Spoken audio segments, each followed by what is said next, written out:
Hey guys, Steve here, stevebobs.com. Why do I love flow? Because it feels so good. Feels so good to be in that space, to be there. And the other thing that I love from it so much is that there's creativity, there's aha moments. So I was playing the other day, I've been recently revisiting the trumpet, right? I used to play brass instruments as a kid. I grew up in the Salvation Army, in the band and all that sort of stuff. Rebelled, as a teenage year and stopped playing that and picked up the guitar and, sex, druggers and rock and rollers, rebel teenager type thing.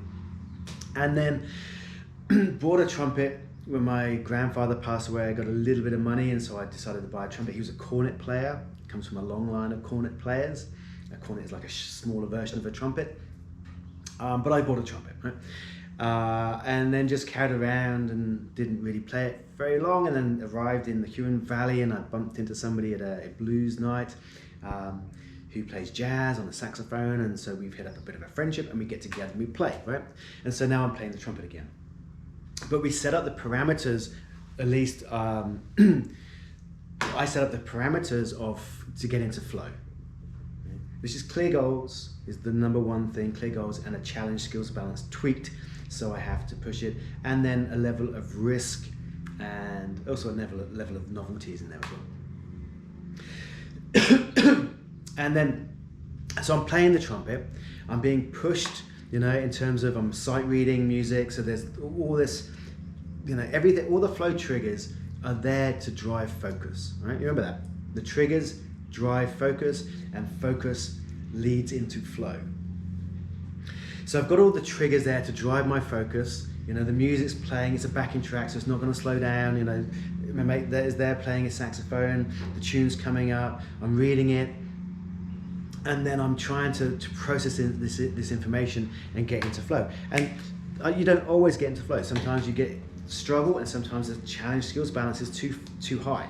If I'm trying to do a piece of music that's too difficult, I just stay in anxiety. If I'm not feeling good that day, if I haven't slept well, there's all these variables. But when I do get into flow, which happens regularly on those things, and it's not necessarily, transcendent flow, you get some moments where you're so focused that, everything drops away. These are kind of, mini flow experiences, which are still beautiful. It's still fantastically beautiful.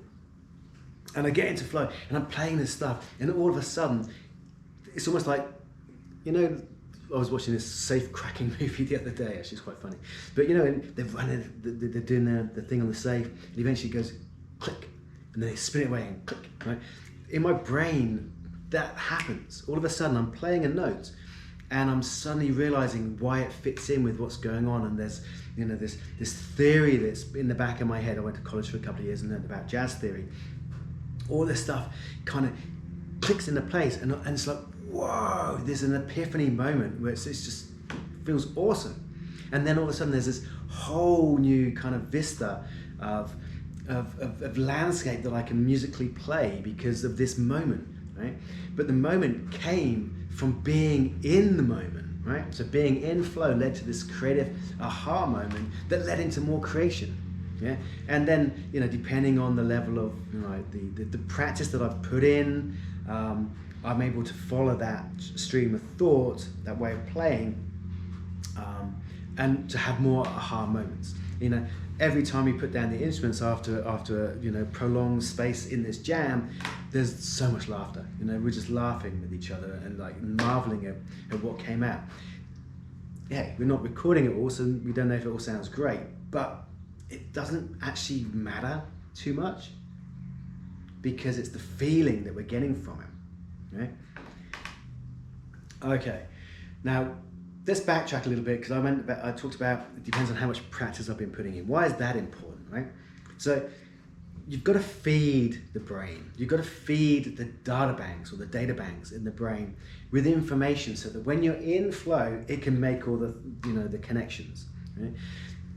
So my ideas of looking at theory, understanding key signatures, all of those sorts of things, I'm not necessarily drawing on in the moment going, oh, what key signatures? Well, you do. You look at the key signatures to start, so you know you're playing the right notes. But there's that's kind of, it's in the brain to be used. Right? So that when I'm in flow, that information is already there and it can make its own connections. Because when I'm in flow, I am not thinking. That's what's important, right? What you're doing is you're being. You're in the moment. You're not thinking, what should I play next? You're. I mean, there is a. It's not a slow thinking. It's not thinking to myself, oh, I'm in the key of G and that has one sharp and that's F sharp and that's played with the second valve on the trumpet and I need to play that there. And if I'm playing the key of G and I'm playing the note F, what other notes are available? That's too slow. The note's gone, right? But that information is all ticking around in the background because I've put it there. Right? I spent time putting it there. So that's a mental skill. The physical skills that you require for the trumpet is how to hold the instrument, how to strengthen the lip, the embouchure, to create the notes. So that's stuff that you have to do to then get into flow.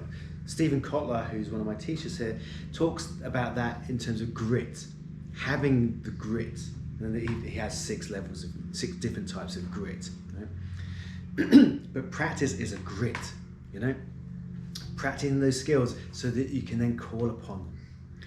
Okay, so why is this important? Because one of the main flow triggers is the challenge skills balance. Now initially, it's easy to get into flow with an activity. So if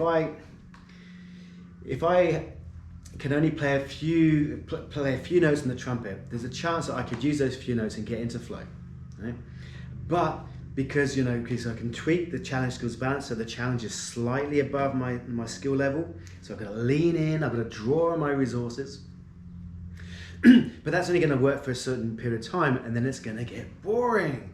Then I get into apathy and apathy keeps you out of the flow channel, right? So that's why I need to put the extra work in so that I can keep pushing the challenge skills balance.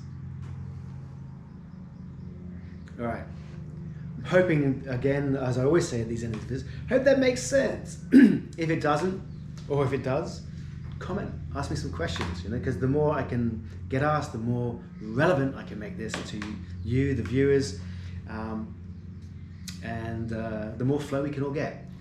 The more people are in flow, the better the world will be, the more creative we'll be, I reckon. Okay, Steve Bobs here from stevebobs.com. Don't forget to get the free downloads if you haven't from my website, and look forward to interacting with you again. Okay, take it easy, have a fantastic day. See you.